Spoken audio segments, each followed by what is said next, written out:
আসসালামু আলাইকুম।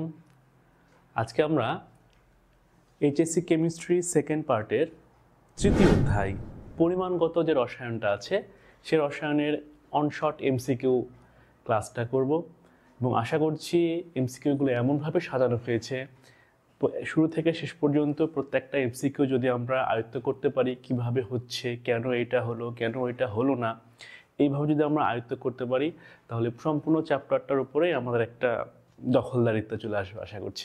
তাহলে আর কথা না বাড়াই শুরু করে দিই আমাদের এমসিকিউ ক্লাসগুলো। আজকে চ্যাপ্টার হচ্ছে পরিমাণগত রসায়ন, এইচএসসি কেমিস্ট্রি সেকেন্ড পার্টের তৃতীয় অধ্যায়।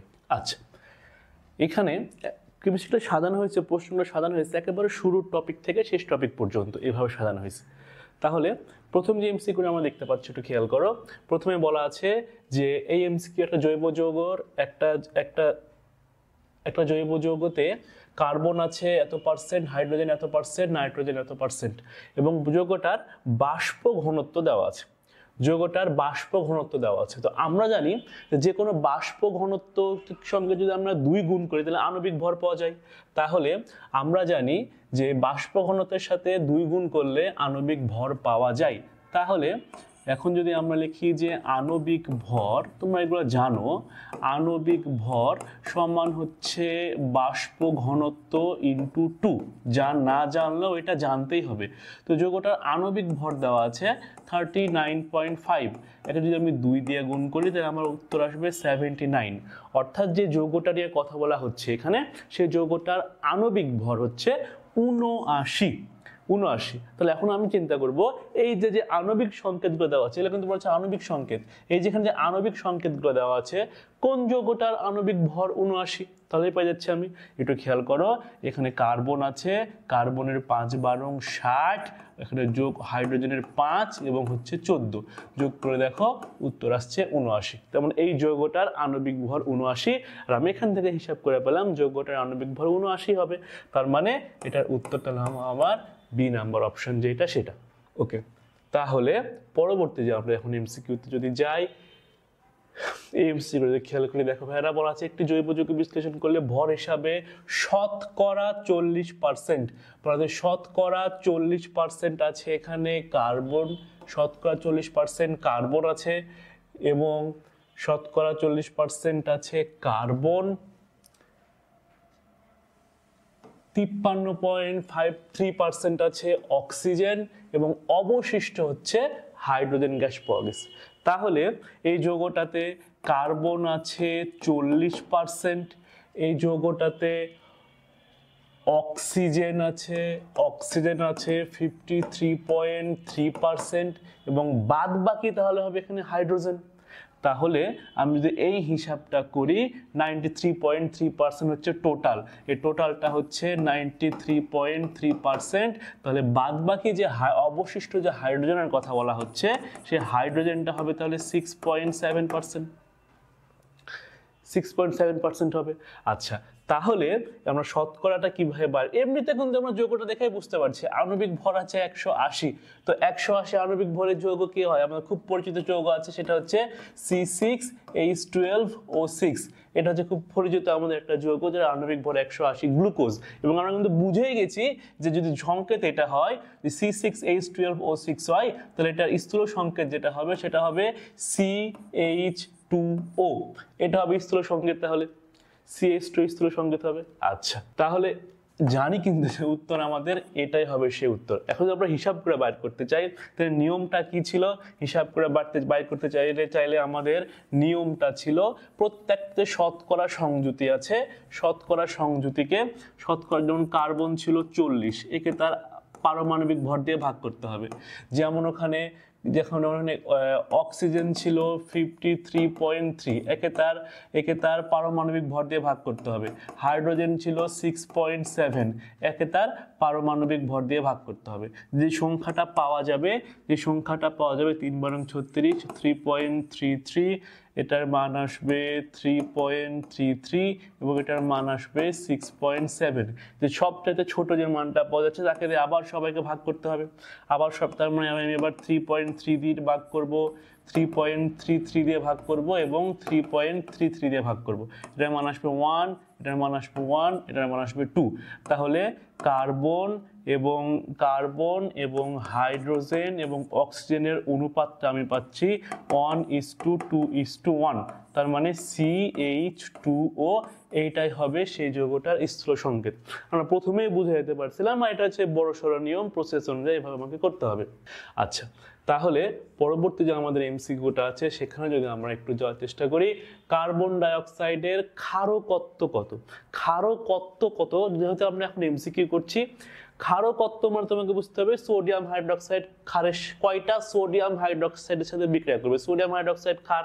তাহলে এখানে একটু খেয়াল করো, যদি আমরা জিনিসটা একটু দেখাতে চাই তোমাদেরকে, এই যে কার্বন ডাইঅক্সাইড, এখানে বলা হচ্ছে কার্বন ডাইঅক্সাইড, তাহলে কার্বন ডাইঅক্সাইড বিক্রিয়া করবে কয়টা সোডিয়াম হাইড্রোক্সাইডের সাথে? যখন ক্ষারকত্ব নির্ণয় করতে বলবে, কার্বন ডাইঅক্সাইড কয়টা সোডিয়াম হাইড্রোক্সাইডের সাথে বিক্রিয়া করবে সেটা বের করতে হবে হিসাব নিকাশ করে। তাহলে আমরা জানি বিক্রিয়কে যদি কার্বন ডাইঅক্সাইড থাকে, এখানে নিঃসন্দেহে আমাদের কার্বনেট তৈরি হবে এবং পানি তৈরি হবে, সোডিয়াম কার্বনেট। এখন বিক্রিয়া যদি সমতা করতে চাই, এখানে আছে 2টা সোডিয়াম, তাহলে আমার এখানে 2টা সোডিয়াম নিয়ে আসতে হবে। সমতা, আমার সোডিয়াম হাইড্রোক্সাইড কয়টা সেটা জানা দরকার। তো দেখতে পাচ্ছি আমি একটা এবং কার্বন এখানে একটা, কার্বন এখানে একটা। তাহলে এই সমতাকরণ করার পর আমি দেখতে পাচ্ছি একটা কার্বন ডাইঅক্সাইডের জন্য 2টা সোডিয়াম হাইড্রোক্সাইড দরকার।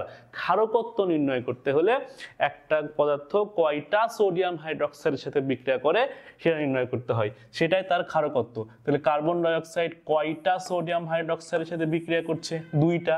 তার মানে কার্বন ডাইঅক্সাইডের ক্ষারকত্ব হবে তাহলে 2। তাহলে আমরা এবার পরের এমসিকিউতে চলে যাই। অ্যালুমিনিয়াম অক্সাইডের অম্লত্ব কত?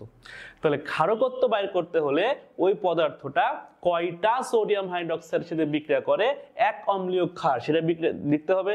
আর অম্লত্ব বাইর করার সময় পদার্থটা কয়টা অম্ল অর্থাৎ কয়টা HCl এর সঙ্গে বিক্রিয়া করে সেটা লিখতে হবে। তাহলে এখন আমাদের সামনে যেটা আছে অ্যালুমিনিয়াম অক্সাইড Al2O3, এটা আমরা এখন দেখব কয়টা HCl এর সঙ্গে বিক্রিয়া করে, কয়টা HCl এর সঙ্গে বিক্রিয়া করে। তো এই বিক্রিয়াতে কি তৈরি হবে? আমাদের জানা বিক্রিয়া তৈরি হবে অ্যালুমিনিয়াম ক্লোরাইড এবং তৈরি হবে হচ্ছে পানি। এখন এখানে অ্যালুমিনিয়াম আছে 2টা, তো এখানে সামনে 2 দিলাম। এখন সামনে 2 দিতে যে অ্যালুমিনিয়াম এখানে 6টা, ক্লোরিন হয়ে গেছে 6টা, তাই ক্লোরিন 6টা করতে গেলে সামনে 6টা আমি HCl করে ফেললাম, তাই 6টা ক্লোরিন। আর বাদ বাকি হিসাব করে অক্সিজেন মিলাতে হবে। বিক্রিয়া সমতাকরণের সময় দেখতে পাচ্ছি 6টা HCl দরকার একটা অ্যালুমিনিয়াম অক্সাইডকে প্রশমিত করার জন্য। তাহলে অম্লত্ব বাইর করতে হয় পদার্থটা কয়টা HCl এর সাথে বিক্রিয়া করে তার উপর নির্ভর করে। তাহলে যেহেতু 6টা HCl এর সঙ্গে বিক্রিয়া করছে, তার মানে এইটার অম্লত্ব হবে তাহলে 6। তাহলে আমরা জানলাম ক্ষারকত্ব বাইর করতে হলে কয়টা সোডিয়াম হাইড্রোক্সাইডের সাথে বিক্রিয়া করে সেটা দেখতে হবে, আর অম্লত্ব বাইর করতে হলে কয়টা HCl এর সাথে বিক্রিয়া করে সেটা দেখতে হবে। ওকে, তাহলে আমরা এখন নেক্সট কোশ্চেনে যাই। আমাদের নেক্সট কোশ্চেন হচ্ছে অক্সিজেনের তুল্য ভর কত? অক্সিজেনের তুল্য ভর কত? তুল্য ভর বের করতে হলে বেশ কিছু জিনিস আমাদেরকে জানতে হবে। আগে তুল্য ভর বের করতে হলে সবার আগে আমাকে জানতে হবে তুল্য সংখ্যা জিনিসটা কি। অধাতুর তুল্য সংখ্যা কিভাবে বাইর করতে হয়? যে কোনো অধাতুর তুল্য সংখ্যা বাইর করতে হলে যে কোনো অধাতুর আমরা যখন অধাতুর তুল্য সংখ্যা বাইর করব, অধাতুর তুল্য সংখ্যা বাইর করতে হয় অধাতুটা কয়টা ইলেকট্রন গ্রহণ করছে তার উপরে, কয়টা ইলেকট্রন গ্রহণ করছে সের উপর ডিপেন্ড করে নির্ণয় করতে হয় অধাতুর তুল্য সংখ্যা। তাহলে অক্সিজেনের তুল্য সংখ্যা কত হবে? অক্সিজেনের তুল্য সংখ্যা কত হবে? 2, কারণ অক্সিজেন 2টা ইলেকট্রন গ্রহণ করে আমরা জানি, এটা হচ্ছে তার তুল্য সংখ্যা। এবার তুল্য ভর কিভাবে বাইর করতে হয়? তুল্য ভর কিভাবে বাইর করতে হয়? আণবিক ভরকে ওই তুল্য সংখ্যা দিয়ে ভাগ করতে হবে। আণবিক ভরকে তুল্য সংখ্যাটা দিয়ে ভাগ করে তারপরে বের হবে আমার তুল্য ভর। তাহলে অধাতু, যেহেতু আমি এখানে অক্সিজেন আছে, অক্সিজেনের অতুল্য সংখ্যাটাই বলছি। অক্সিজেন যেহেতু একটা অধাতু, অধাতুর তুল্য সংখ্যা বাইর করতে হবে ওই অধাতুটা কয়টা ইলেকট্রন গ্রহণ করে তার উপর ভিত্তি করে। তো যেহেতু অক্সিজেন অধাতু, অক্সিজেন 2টা ইলেকট্রন গ্রহণ করে, তাই 2 হচ্ছে তার তুল্য সংখ্যা। এবার এই তুল্য সংখ্যা দিয়ে ভাগ করতে হবে ওইটার আণবিক ভরকে, ওই পদার্থের আণবিক ভরকে। তাহলে অক্সিজেনের আণবিক ভর হচ্ছে আমরা জানি 32 এবং তুল্য সংখ্যা 2, তার মানে এটার হবে 16 হবে তার তুল্য ভর। তাহলে তুল্য ভর হবে তার এখানে 16।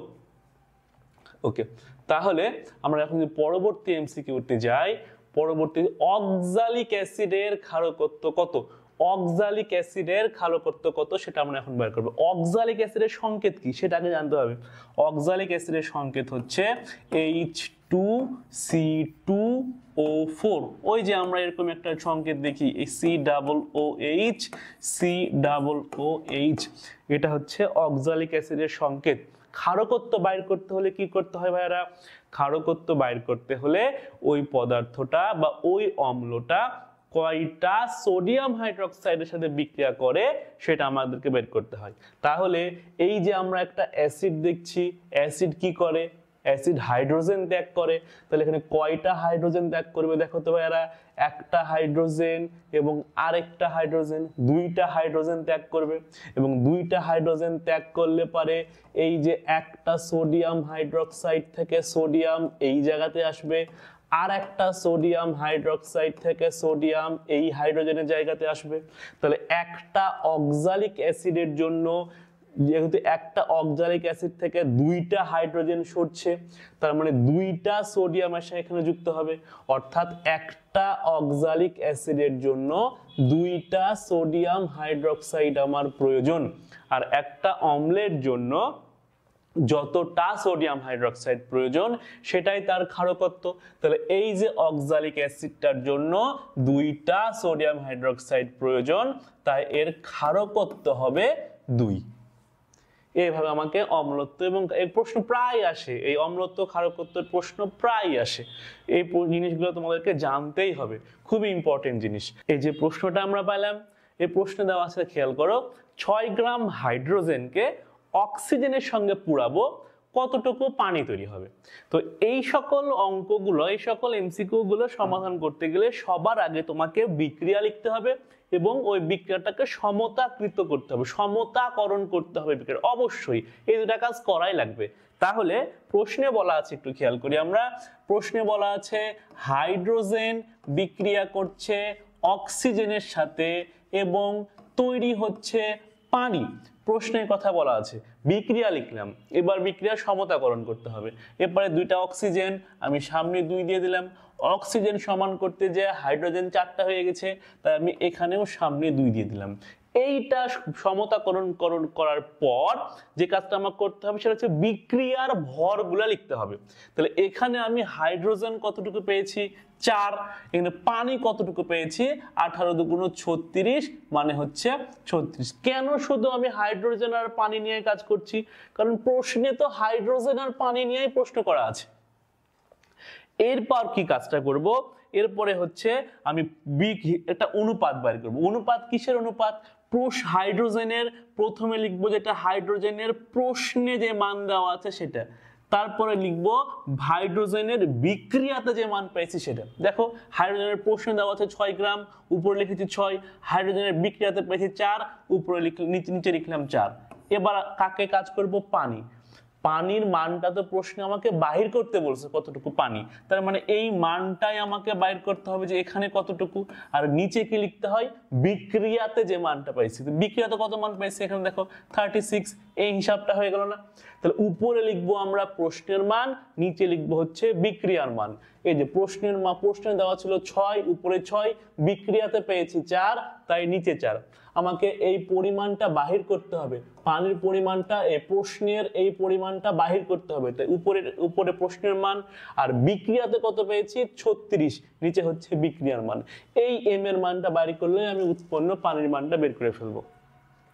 তাহলে এখানে আমি এম এর মানটা বাইর করতে চাই, তাহলে 36 × 6 ডিভাইডেড বাই 4। তাহলে দেখো 4 লাম 36 আর 6 9 হচ্ছে 54। তাহলে এটার উত্তর হবে 54 গ্রাম। তাহলে পরে আমরা যে এমসিকিউটা আছে সেইখানে একটু যাই। পরের এমসিকিউতে দেওয়া আছে। তাহলে আমাদের এই যে এমসিকিউটা আছে একটু খেয়াল করি আমরা, বলা হচ্ছে 50 গ্রাম ক্যালসিয়াম কার্বনেটের তাপীয় বিয়োজন, 50 গ্রাম ক্যালসিয়াম কার্বনেটের তাপীয় বিয়োজন, তার মানে তোমাকে এই ক্যালসিয়াম কার্বনেটকে তাপ দিয়ে বিয়োজিত করতে হবে। তো ক্যালসিয়াম কার্বনেটকে বিয়োজিত করে আমরা পাবো হচ্ছে ক্যালসিয়াম অক্সাইড এবং কার্বন ডাই অক্সাইড। বিক্রিয়া লিখলাম, এবার পরে বিক্রিয়া সমতাকরণ করতে হবে। তো ফরচুনেটলি এই বিক্রিয়াটা সমতাকরণ করাই থাকে। এরপরে কি করতে হবে, বিক্রিয়াতে ভর লিখতে হবে। তাহলে ক্যালসিয়াম কার্বনেটের ভর আমরা এখানে পাচ্ছি 100, এর ভর হচ্ছে 56 এবং এর ভর হচ্ছে 44। আমাকে কাজ করতে হবে ক্যালসিয়াম কার্বনেট এবং কার্বন ডাই অক্সাইড নিয়ে। প্রশ্নে দেখো ক্যালসিয়াম কার্বনেট এবং কার্বন ডাই অক্সাইড নিয়ে কথা বলা হচ্ছে। তাহলে এরপরের কাজটা কি, প্রথমে লিখবো উপরে লিখবো প্রশ্নের ভর, নিচে লিখবো বিক্রিয়ার ভর। তাহলে প্রশ্নের ভর কত দেওয়া আছে এখানে, প্রশ্নের ভর দেওয়া আছে 50 গ্রাম ক্যালসিয়াম কার্বনেট, আর নিচে বিক্রিয়ার ভর কত পাইছি আমি 100 ইকুয়াল কার্বন ডাই অক্সাইডের ভরটাই আমাকে বাইর করতে হবে। নিচে লিখতে হবে বিক্রিয়ার ভর, উপরে প্রশ্নের ভর নিচে বিক্রিয়ার ভর। এই প্রশ্নের ভরটা কত সেটা আমাকে বাইর করতে হবে, তাই উপরে প্রশ্নের ভরটাই আমি কোশ্চেন মার্ক করে রাখছি, বইটা বাইর করতে হবে। তাহলে এখানে যদি আমি হিসাবটা করি, এখন এম এর মান বাইর করতে চাই 50 × 44 ডিভাইডেড বাই 100, যদি আমি কাটাকাটি করি তাহলে এখানে আসবে 2 আর এটা কাটাকাটি করলে আসবে 22, অর্থাৎ এখান থেকে আমি 22 গ্রাম কার্বন ডাই অক্সাইড পাবো। ওকে, তাহলে আমরা দেখো নেক্সট কোশ্চেনে চলে যাই। নেক্সট কোশ্চেন দেখো, সেম কোশ্চেন। আমাকে এখানে একটা প্রশ্ন ভুল আছে লেখাতে, এটা হবে স্টিম চালনা করলে, এবং এখানে হবে প্রমাণ অবস্থায়। আচ্ছা, এই প্রশ্নটা খেয়াল করি, স্টিম মানে কি, স্টিম মানে হচ্ছে বাষ্প H2O, প্রমাণ অবস্থা মানে কি এসটিপি, প্রমাণ অবস্থা বা আদর্শ অবস্থা এসটিপি। বলা হচ্ছে যে 420 গ্রাম লোহিত তপ্ত আয়রন, অর্থাৎ এই যে এই জিনিসটাকে, এই লোহার উপরে আমি চালনা করব হচ্ছে স্টিম, অর্থাৎ H2O। তো এই বিক্রিয়াটা সম্পূর্ণ করতে হবে। আমরা যদি বিক্রিয়া সম্পূর্ণ করি আমরা পাবো Fe3O4 এবং আমরা পাবো হচ্ছে হাইড্রোজেন। বিক্রিয়া সম্পূর্ণ করতে হবে, তারপরে কি করতে হয়, বিক্রিয়া সমতাকরণ করতে হয়। তাহলে এখন বিক্রিয়া সমতাকরণ যদি করতে যাই, 3টা Fe আছে, তাই এখানে সামনে দিলাম 3। আচ্ছা, এবং যেহেতু Fe3 হয়ে গেল, তাহলে আমাকে এখানে দিতে হবে এখন অক্সিজেন কটা খেয়াল করতে হবে। এখানে অক্সিজেন আছে 4টা, চারটা অক্সিজেন হলে পরে আমাকে এখানে 4 দিতে হবে।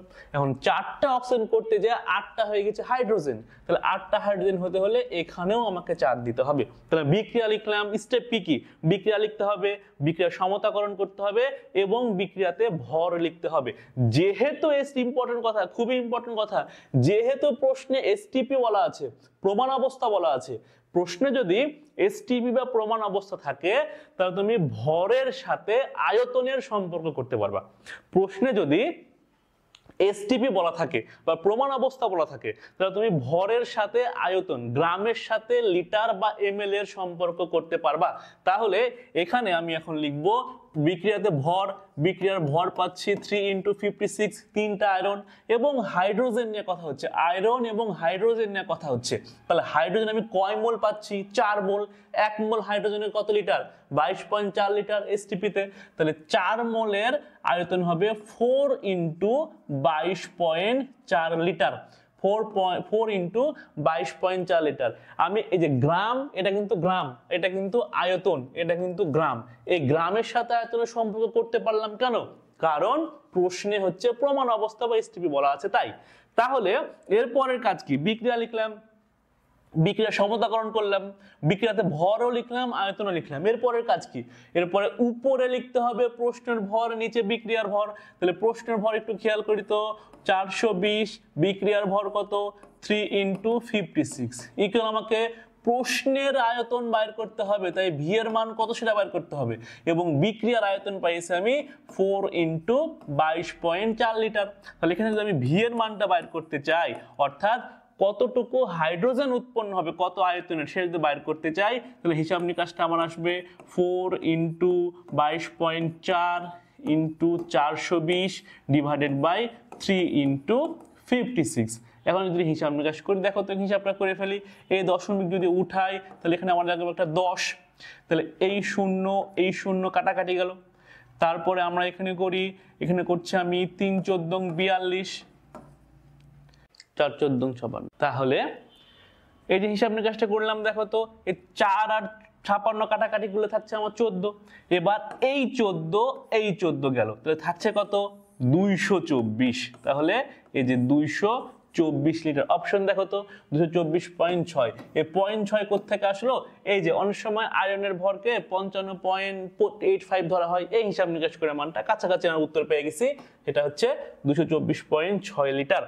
ওকে, তাহলে পরের যে কোশ্চেনটা আছে, এবং প্রত্যেকটা কোশ্চেনই কিন্তু কোনো না কোনো ভার্সিটি, কোনো না কোনো অ্যাডমিশন বা বোর্ড এগুলোতে আসছেই, এই জিনিসটাও খেয়াল করো এমসিকিউ গুলো যখন দেখছি তখন।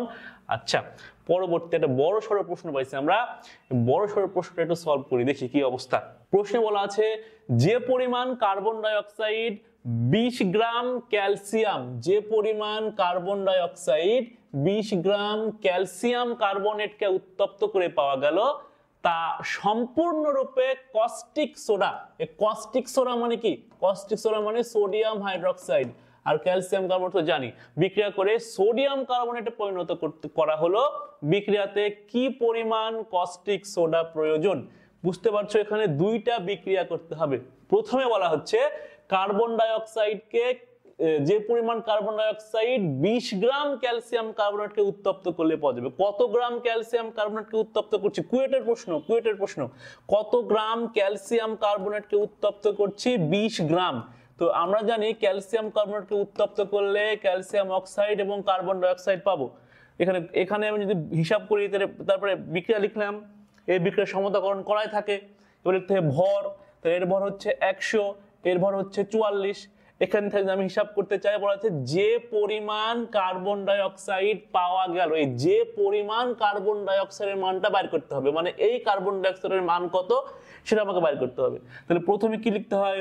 প্রথমে লিখতে হবে প্রশ্নের ভর, তারপরে লিখতে হবে বিক্রিয়ার ভর ইকুয়াল যে পরিমাণ কার্বন ডাই অক্সাইড পাওয়া গেল এই মানটা কত সেটা বাইর করতে হবে, তারপর হচ্ছে বিক্রিয়ার ভর। তো এই ক্যালকুলেশনটা যদি আমরা একটু করে ফেলি এখানে, তাহলে এম এর মানটা আসবে 44 × 20 ডিভাইডেড বাই 100। আচ্ছা, তাহলে এটা কাটাকাটি করলে আসে আমাদের 5 20 100, 5 8 40 এবং 0.48 এরকম একটা মান আসবে। তাহলে একটু ম্যাথমেটিক্যাল একটু জ্ঞান থাকলে বুঝতে পারবে, এখানে 8.8 আসবে। 5 8 40 দশমিক নিলে পরে আবার হচ্ছে 40, 5 8 40 8.8 গ্রাম।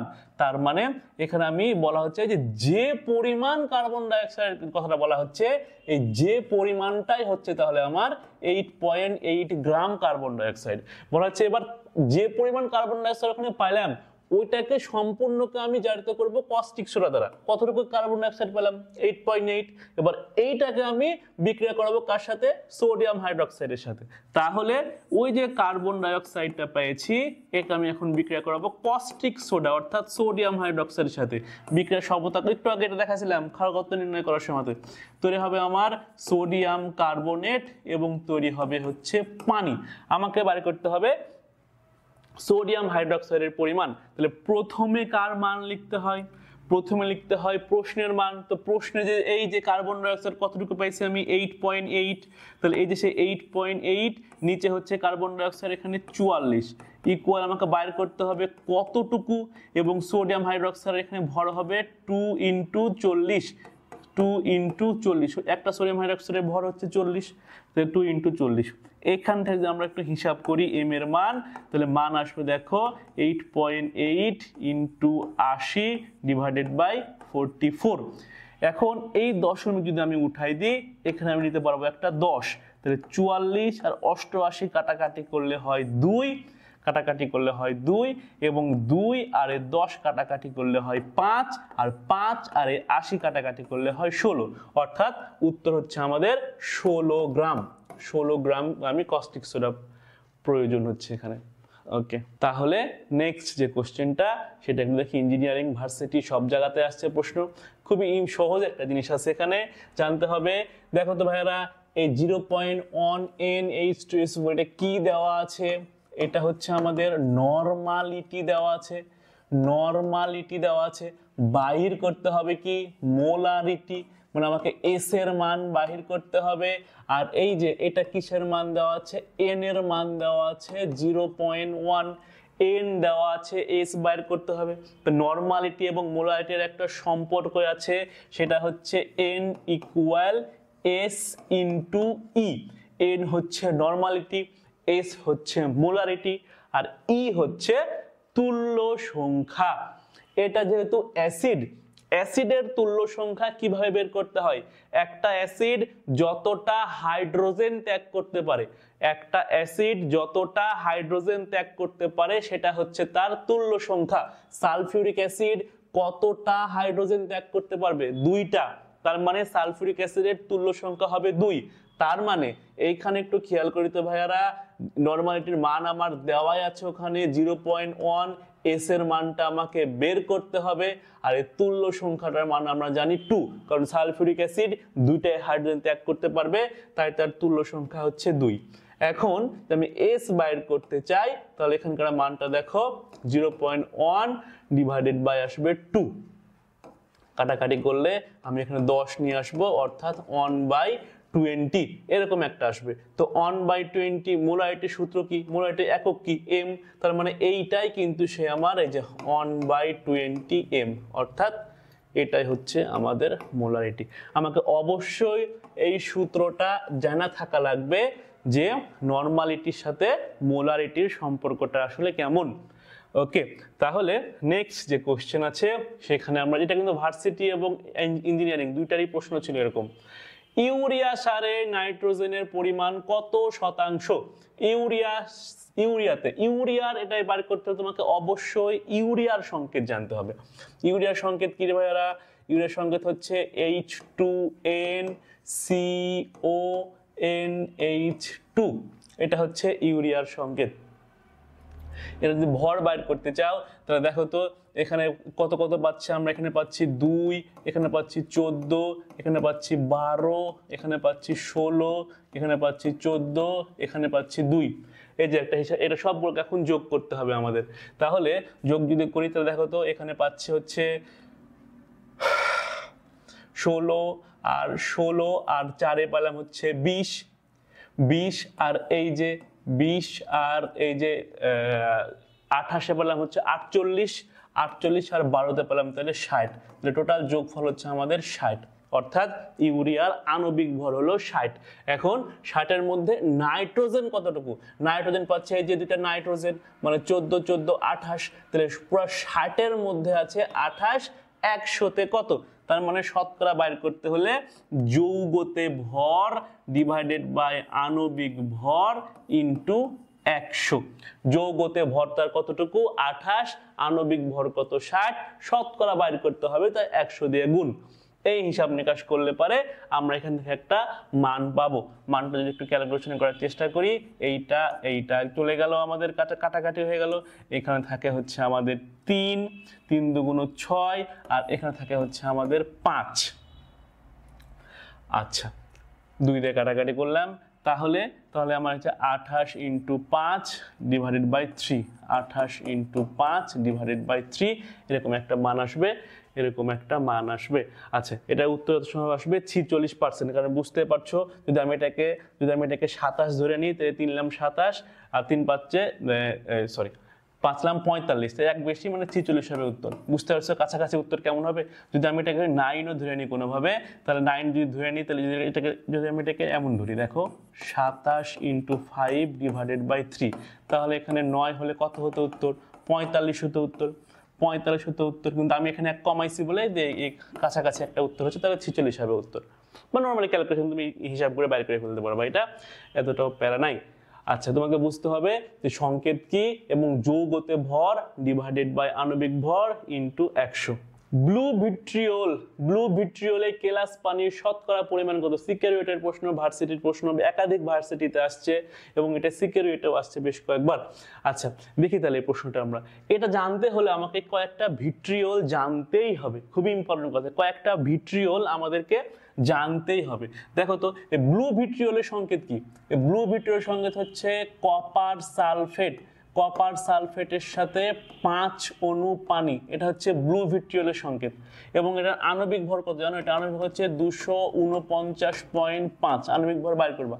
এবং এই 249.5 এর মধ্যে পানি কতটুকু আছে? পানি আছে 5 × 18 অর্থাৎ 90।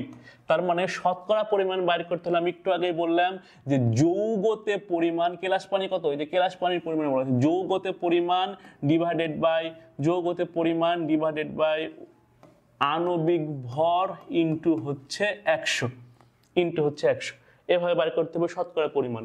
তো যেহেতু আমাদেরকে ক্যালকুলেটর নাই আমাদের হাতে, এই হিসাবটাকে আমরা এরকম ধরে নিতে পারি 250 × 100 এরকম ধরে নিতে পারি। তাহলে এখানে পাচ্ছি আমরা 2, এখানে পাচ্ছি আমরা 5। আচ্ছা, তারপরে এবার দেখো তো, তারপরে এবার কত হচ্ছে? তারপরে হচ্ছে উপরে পাচ্ছে 180, 90 আর যদি কাটাকাটি করি এখানে তাহলে হচ্ছে কত হচ্ছে? 5 18 হচ্ছে 90 অর্থাৎ 36। তার মানে এই যে 36%। হিসাব নিকাশ আমাদেরকে এভাবে করে ফেলতে হবে। তাহলে আচ্ছা, এবার যে জিনিসটা একটু জানতে হবে আমাদেরকে, সংকেতগুলো অবশ্যই জানতে হবে। ব্লু ভিট্রিয়ল তো আমরা পেলাম, ব্লু ভিট্রিয়ল হচ্ছে কপার সালফেটের সাথে 5 অণু পানি, এটা হচ্ছে ব্লু ভিট্রিয়ল। তোমার যদি বলে সবুজ ভিট্রিয়ল কোনটা, এগুলো অবশ্যই জানতে হবে। সবুজ ভিট্রিয়ল কোনটা নিজে নিজে বলে ফেলো একবার। FeSO4 এর সাথে 7 অণু পানি, এটা হচ্ছে সবুজ ভিট্রিয়ল। এবং যদি বলা হয় সাদা ভিট্রিয়ল কোনটা, সাদা ভিট্রিয়ল হচ্ছে জিঙ্ক সালফেটের সঙ্গে 7 অণু পানি, এটা হচ্ছে তোমাদের সাদা ভিট্রিয়ল। ম্যাগনেসিয়াম সালফেটের সাথে 7 অণু পানিতে কি হয়? ম্যাগনেসিয়াম সালফেটের সাথে 7 অণু পানি যদি অ্যাড করি এটাকে কি বলা হয়? এটাকে বলা হয় ইপসম লবণ। এটা হচ্ছে ইপসম লবণ, এগুলো একটু মনে রাখতে হবে ভাইরা কষ্ট করে। এটা হচ্ছে ইপসম লবণ। গ্লোবাল লবণ কি ছিল? গ্লোবাল লবণ হচ্ছে সোডিয়াম সালফেটের সাথে 10 অণু পানি, এটা ছিল গ্লোবাল লবণ ছিল এটা। আচ্ছা, যদি ডিটারজেন্ট, যদি বলা হয় ডিটারজেন্ট কোনটা, তোমরা বলো তো ভাইরা ডিটারজেন্ট কোনটা হবে? ডিটারজেন্ট হচ্ছে সোডিয়াম কার্বনেটের সাথে হচ্ছে 10 অণু পানি, এটা হচ্ছে ডিটারজেন্ট। এই জিনিসগুলো তোমাদেরকে অবশ্যই মনে রাখতে হবে যে আসলে কোনটা মানে নামের সাথে সংকেতগুলো, কারণ অনেক সময় এমসিকিউতে এগুলো আসে, নামের সাথে সংকেতগুলো অনেক সময় আসে। মোর লবণ কোনটা? মোর FeSO4 অ্যামোনিয়াম সালফেট এবং সাথে হচ্ছে 6 অণু পানি, একে বলা হয় মোর লবণ, এগুলো তোমাদেরকে মনে রাখতে হবে, কষ্ট করে একটু এই জিনিসগুলো মনে রাখতে হবে তোমাদেরকে। পরবর্তী যে প্রশ্ন আমরা সেটা একটু যাই। পরবর্তী প্রশ্ন হচ্ছে 1.32 গ্রাম অক্সিজেন, মোল ভগ্নাংশ কত? মোল ভগ্নাংশ বাইর করতে হয় কিভাবে? মোল ভগ্নাংশ বাইর করার নিয়ম হচ্ছে, মোল ভগ্নাংশ আমরা অনেকেই জানি, তোমরা অনেকেই জানো, মোল ভগ্নাংশ বাইর করতে হবে নিজ মোল ডিভাইডেড বাই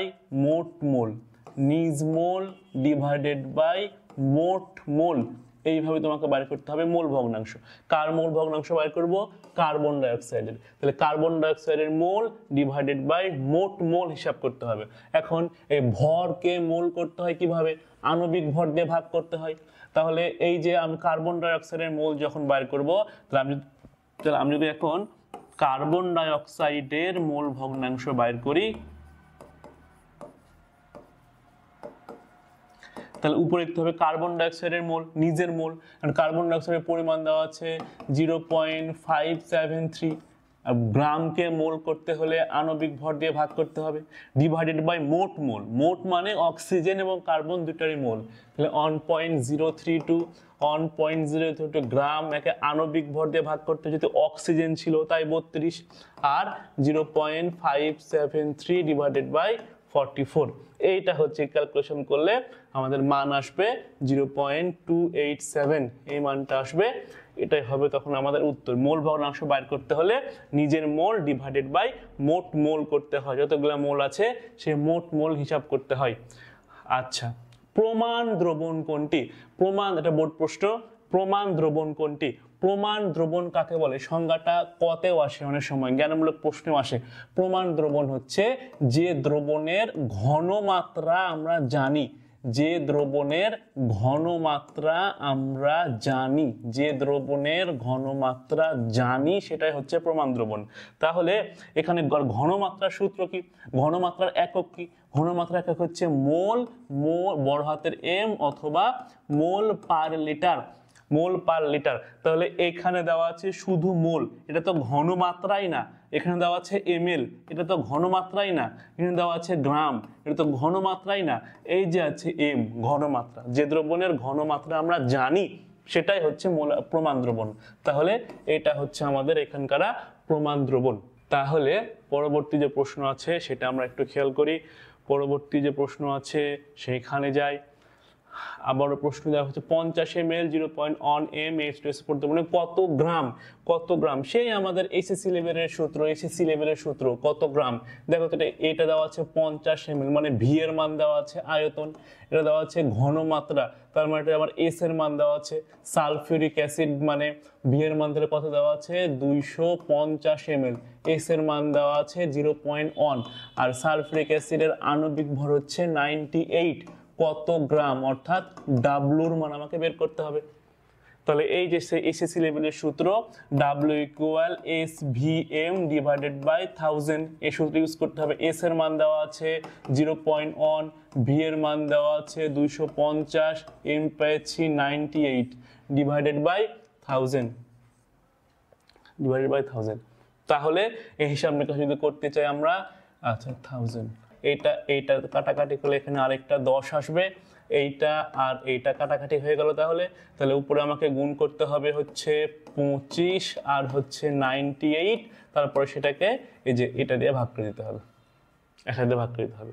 সোজা হিসাব ক্যালকুলেশন করবা, সোজা ক্যালকুলেশন, উত্তর আসবে 2.45 গ্রাম, এটা আসবে উত্তর। তার পরবর্তী যে এমসিকিউটা আছে পড়া হচ্ছে 25% W by V, 25% W by V. এই ডাব্লিউ বাই ভি এ পার্সেন্টেজ, এই কথাটার মানে কি? ডাব্লিউ বাই এই কথাটার মানে তোমাকে একটু জানতে হবে। এটার মানে হচ্ছে 100 ml দ্রবণে 25 গ্রাম সোডিয়াম হাইড্রোক্সাইড আছে। যে কোনো শতকরা মানে তোমাকে জানতে হবে যে 100 ml দ্রবণে 25 গ্রাম সোডিয়াম হাইড্রোক্সাইড আছে। তাহলে শতকরা থেকে যদি আমি ঘনমাত্রা করতে চাই, প্রশ্ন এই টাইপের প্রশ্ন প্রায় আসে। শতকরাকে যদি আমি ঘনমাত্রায় রূপান্তরিত করতে চাই তাহলে একটা সূত্র আছে, ঘনমাত্রার সূত্র হচ্ছে S equal W divided by M V. সোজা সূত্র, এই সূত্র দিয়ে আমরা যে কোনো শতকরাকে ঘনমাত্রায় নিয়ে আসতে পারবো। তাহলে এখানে কত গ্রাম আছে, 25 গ্রাম আছে। তাহলে ডাব্লুর মান 25, এম আণবিক ভর কত, সোডিয়াম হাইড্রোক্সাইডের আণবিক ভর কত 40, তাহলে 40 এবং শতকরা থেকে ঘনমাত্রা করতে গেলে পারে এই আয়তনের মানটা সবসময় 0.1 বসাই করবো, সবসময় 0.1 এর সূত্রে। তাহলে এই যে পার্সেন্টেজ দেওয়া থাকবে সেটা ডাব্লুর মান, আর পদার্থের আণবিক ভরটা হচ্ছে 40। এই কাজ করলে পারে আমাদের হিসাব নিকাশ প্রায় শেষ। তাহলে এটা দশমিক যদি আমি উঠাই তাহলে এখানে পাবো হচ্ছে একটা 10, তাহলে 10 আর কাটাকাটি করে থাকে 4। তাহলে হিসাব করে দেখো তো, উপরে থাকছে 25 আর নিচে থাকছে 4, তাহলে 4 6 24, 4 6 24 হলে পরে দেখো তো উত্তর কত আসে। তাহলে এখানে 6.25, কাছাকাছি উত্তর আমার এটা আছে, এটা হবে তাহলে উত্তর। ওকে, তাহলে পরবর্তী যে এমসিকিউ সেখানে আমরা একটু যাই। 10%, আরে বাপরে কতগুলো আসছে, কতবার আসছে এই প্রশ্ন, খেয়াল করি আমরা কতবার আসছে এই প্রশ্ন। তাহলে একই কাহিনী, দেখো তো আমাকে শতকরা থেকে ঘনমাত্রায় নিয়ে আসতে হবে। তো শতকরা থেকে যদি ঘনমাত্রায় নিয়ে আসতে চাই, উপরে লিখতে হবে পার্সেন্টেজটা, নিচে লিখতে হবে আণবিক ভর, আর ভি এর মান সবসময় 0.1, ভি এর মান সবসময় 0.1। তাহলে এই দশমিক যদি আমি উপরে উঠাই তাহলে এখানে পাবো একটা 10, তার মানে ব্যাপারটা অনেকটা 100 ডিভাইডেড বাই 106 এরকম হয়ে যাচ্ছে, 100 ডিভাইডেড বাই 106। তাহলে মানটা অনেকটা একের কাছাকাছি আসবে, বুঝতে পারছো? দেখো যদি এখানে 100 বাই 100 তাহলে 1 হতো, মানে 1 হবে না, বাট একের কাছাকাছি কোনো একটা মান আসবে। একের কাছাকাছি কোনো মান দেখো অপশন দিয়ে বুঝতেই পারছো, এই মানটাই হবে 0.943 m। তাহলে এটার উত্তর হচ্ছে 0.943 m। ওকে, পরবর্তী প্রশ্ন যদি আমাদের একটু জানতে চাই কি বলা হচ্ছে এখানে বলা হচ্ছে এখানে বলা হচ্ছে 50 ml কোনো জলীয় দ্রবণে 1.5 কিন্তু এত গ্রাম ক্যালসিয়াম কার্বনেট থাকলে ক্যালসিয়াম ppm। এই ppm কথাটার মানে কি? ppm মানে হচ্ছে মিলিগ্রাম পার লিটার। অর্থাৎ তোমাকে বাহির করতে বলছে, তোমাকে বের করতে বলছে যে 1000 ml এ কত মিলিগ্রাম আছে সেটা তোমাকে বাহির করতে বলছে। ppm মানে পরিমাণটা আমাকে কোন এককে নিতে হবে? মিলিগ্রামে। প্রশ্নে কোন এককে দেওয়া আছে? গ্রামে। তাহলে গ্রামকে প্রথমে আমাকে মিলিগ্রাম করতে হবে। তাহলে যদি আমি গ্রামকে মিলিগ্রাম করতে চাই তাহলে 1000 দিয়ে গুণ করতে হবে। তাহলে দেখো তো ভাইয়ারা 1.5 × 10⁻³ গ্রাম একে আমি গুণ করে দিলাম 1000 দিয়ে, তারপরে সেটা হয়ে গেল এখন তাহলে এত মিলিগ্রাম ক্যালসিয়াম হয়ে গেল। তাহলে এত মিলিগ্রাম হিসাব নিকাশ করলে পারে তাহলে এইটা কাটাকাটি, তাহলে মোট পাচ্ছি আমি 1.5 মিলিগ্রাম ক্যালসিয়াম। কতটুকুতে? 50 ml। তাহলে এটা পাচ্ছি হচ্ছে আমি 50 ml এত মিলিগ্রাম আছে। আমাকে বাইর করতে হবে কত ml? 1000 ml। তাহলে 50 ml আছে এত মিলিগ্রাম। ঐকিক নিয়মে যদি তোমরা করো তাহলে 1 ml থাকবে 1.5 / 50, অতএব 1000 ml কতটুকু থাকবে? 1.5 × 1000 / 50। এই দশমিক যদি আমি উঠাই নিচে পাবো হচ্ছে একটা 10। এই শূন্য গেল, এই শূন্য গেল, 5 দুগুণ পাচ্ছি 10, আর 15 আর 2 গুণ করলে হচ্ছে 30। তার মানে ppm এর মান হবে 30। যে জিনিস আমাকে জানতেই হবে, ppm মানে তোমাকে বের করতে বলছে 1000 ml কত মিলিগ্রাম আছে, দেওয়া আছে 50 ml কত গ্রাম। তাহলে গ্রামকে প্রথমে আমি মিলিগ্রাম করে ফেললাম এবং সেটা ছিল 50 ml, আমাকে বের করতে হবে 1000 ml। নরমালি ক্যালকুলেশন করে, সহজ ক্যালকুলেশন করে আমরা উত্তর বের করে ফেললাম। উত্তর হবে এটার 30। ওকে, পরবর্তী যে কোশ্চেন সেখানে আমরা একটু যাই। পানিতে দ্রবীভূত, এটা তোমরা নিজেদের চেষ্টা করে ফেলো। পানিতে দ্রবীভূত ঘনমাত্রা এত m হলে ppm কত? ppm মানে তোমাকে কি বাইর করতে হবে? ppm মানে তোমাকে বের করতে হবে মিলিগ্রাম পার লিটার। 1 লিটারে কত মিলিগ্রাম আছে, অর্থাৎ 1000 ml এ কত মিলিগ্রাম আছে। আর এইটা মানে কি? 1 × 10⁻⁴ m এত m অক্সিজেন। এই কথাটার মানে কি বলতো?